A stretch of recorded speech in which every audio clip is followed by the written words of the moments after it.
अस्सलाम वालेकुम नाजरीन, welcome to my YouTube channel FEM education travelling. Islamabad से करीबन 30 किलोमीटर के फासले पर दरिया स्वां के किनारे पर कोहटा के पहाड़ी इलाके में एक कदीम तारीखी किला के आसार मौजूद हैं।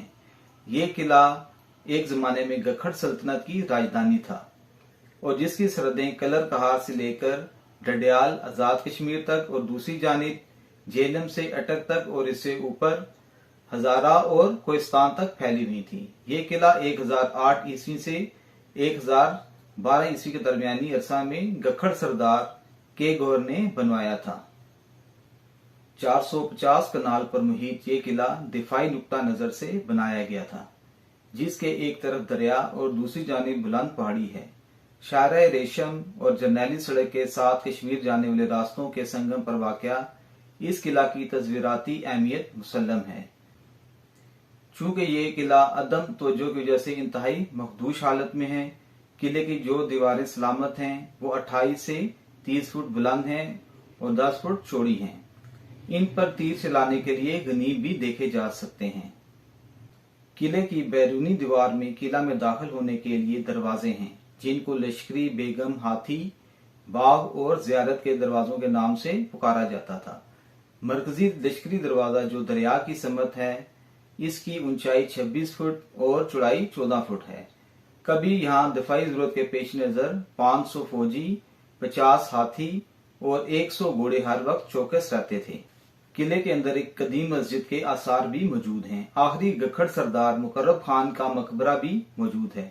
किला की शुमाल की जानिब बरगद का एक बहुत ही कदीम दरख्त है, जिसके नीचे चंद कब्रें मौजूद हैं और एक बैठक भी बनी हुई है, जिसके बारे में रवायत है कि हजरत दाता गंज बख्श अल बैरूनी और सखी सब्जवारी भी यहाँ से गुजरते हुए क़याम पजीर हुए। गखड़ कौन थे और कहाँ से आए थे, इस हवाले से तारीख में मुख्तलिफ रवायात मिलती हैं। जनरल किंगम के ख्याल में गखड़ कश्मीरी बादशाह अबी साइरस अव्वल के मातहत थे, जिनकी सल्तनत मौजूदा पोठवार से कश्मीर तक फैली हुई थी। तमाम गखड़ों की अपनी तारीख के गौहरनामा अस दनीचंद के मुताबिक वो सुल्तान कैद बिन गौहर की औलाद हैं, जो कि इस्फहान में क्यान का रहने वाला था। इसने तिब्बत और बदख्शां को तस्खीर करके एक सल्तनत की बुनियाद रखी। जबकि लेबल ग्रिफिन की किताब चीफ ऑफ पंजाब के मुताबिक सुल्तान कैद का खानदान 10 पुश्तों तक कश्मीर के इलाके का हुक्मरान रहा। सुल्तान रुस्तम जब एक बगावत में मारा गया तो उसके बेटे काबिल खान ने नासरुद्दीन सुबुक्तगीन के पास पनाह ली, जिसका बेटा गखड़ शाह अपने कबीले के हमरा सुल्तान महमूद गजनवी के साथ 1001 ईस्वी में हिंदुस्तान आया, जिनको सुल्तान महमूद गजनवी ने पठवार का इलाका दिया, जिसके सबूत के तौर पर सुल्तान महमूद गजनवी के हाथ से लिखा हुआ एक वसीका भी पेश किया जाता है, जिसमें झेलम और अटक के अल्फाज इस्तेमाल किए गए हैं। हालांकि उस जमाने में दरिया सिंध को अटक नहीं बल्कि नीलाब कहते थे।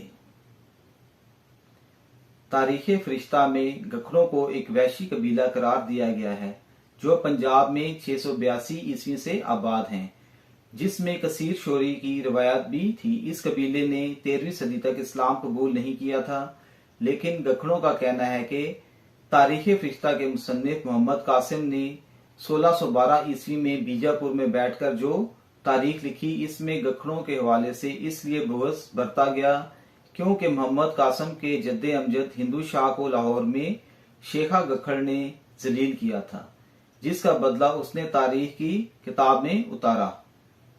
अल्फ्रंटन अपनी किताब हिस्ट्री ऑफ इंडिया में लिखता है कि सियालकोट के राजा रसालू का हरीफ राजा हुडी भी गखड़ था, जबकि राजा रसालू का अहद 1ली सदी ईस्वी का है।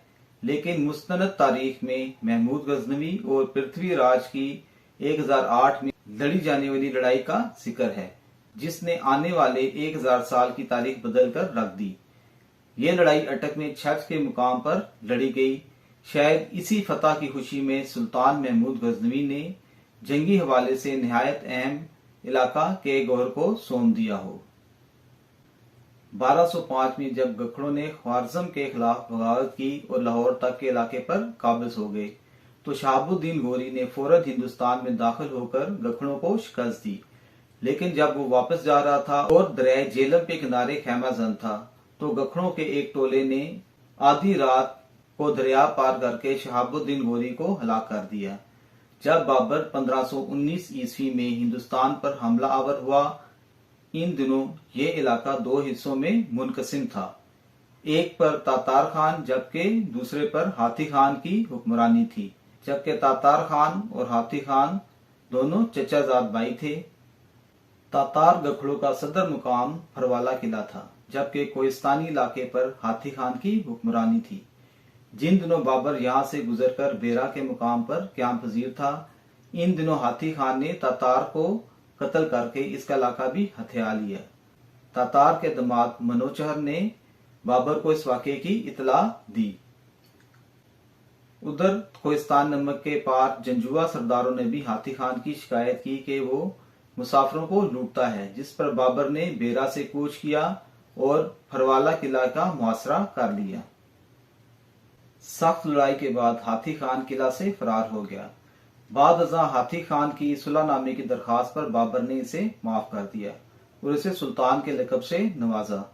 यहाँ से मुगलों और गखड़ों की दोस्ती शुरू हुई। 1525 ईस्वी में हाथी खान को इसकी बीवी ने जहर दे दिया, जिसके बाद तातार खान का बेटा सुल्तान सारंग खान हाकिम बना। 1526 में जब बाबर ने इब्राहिम लोदी के खिलाफ पानीपत के मुकाम पर जंग लड़ी तो सारंग खान का भाई आदम खान 12,000 गखड़ सिपाही लेकर बाबर की मदद के लिए इस जंग में शरीक हुआ। फतहमंद होने के बाद बाबर ने गखड़ों को पठवार की हुक्मरानी सौंप दी। इसी जमाने में फरवाला के साथ उन्होंने दान गली में भी एक और किला बनाया। 1541 में शेर शाह सूरी से शिकस्त खाकर हुमायूं ईरान की तरफ भाग गया। शेर शाह को मालूम था कि गखड़ मुगलों के वफादार हैं, इसलिए उसने जेलम में रोहतास के मुकाम पर एक बहुत बड़ा किला बनवाया। मगर सुल्तान सारंग खान ने शेर शाह की फौज पर छापा मार कार्रवाइयां जारी रखी, जिससे तंग आकर 1548 में शेर शाह सूरी की वफात के बाद उसके बेटे सलीम ने गखड़ों पर फौजकशी की, जिसमें सुल्तान सारंग खान और उसके 16 बेटे मारे गए, जिनकी कब्रें रवात के किले में मौजूद हैं। बाद में सुल्तान आदम खान ने हुमायूं को दिल्ली का इक़्तिदार दोबारा दिलवाने में भरपूर मदद की। 1553 ईस्वी में फरवाला किला के दरो दीवार एक दिलखराश वाकया के ऐनी शाहिद हैं, जब एक मुगल शहजादे की आंखें यहाँ निकाल ली गईं। हुआ यूं के 1553 में हुमायूं का बागी भाई मिर्जा कामरान पनाह की घर से गखड़ों के पास आया। उन्होंने पनाह तो दी, मगर हुमायूं को इत्तला कर दी। जब हुमायूं फरवाला पहुंचा तो सुल्तान आदम खान ने इस शर्त पर कामरान को हुमायूं के हवाले किया कि उसे जान से नहीं मारा जाएगा, मगर हुमायूं के उमरा का इत्तेफाक था कि उसे मार दिया जाए। चूंकि हुमायूं आदम खान से वादा कर चुका था, इसलिए उसे मारा तो नहीं, मगर उसकी आंखें निकाल दी गईं।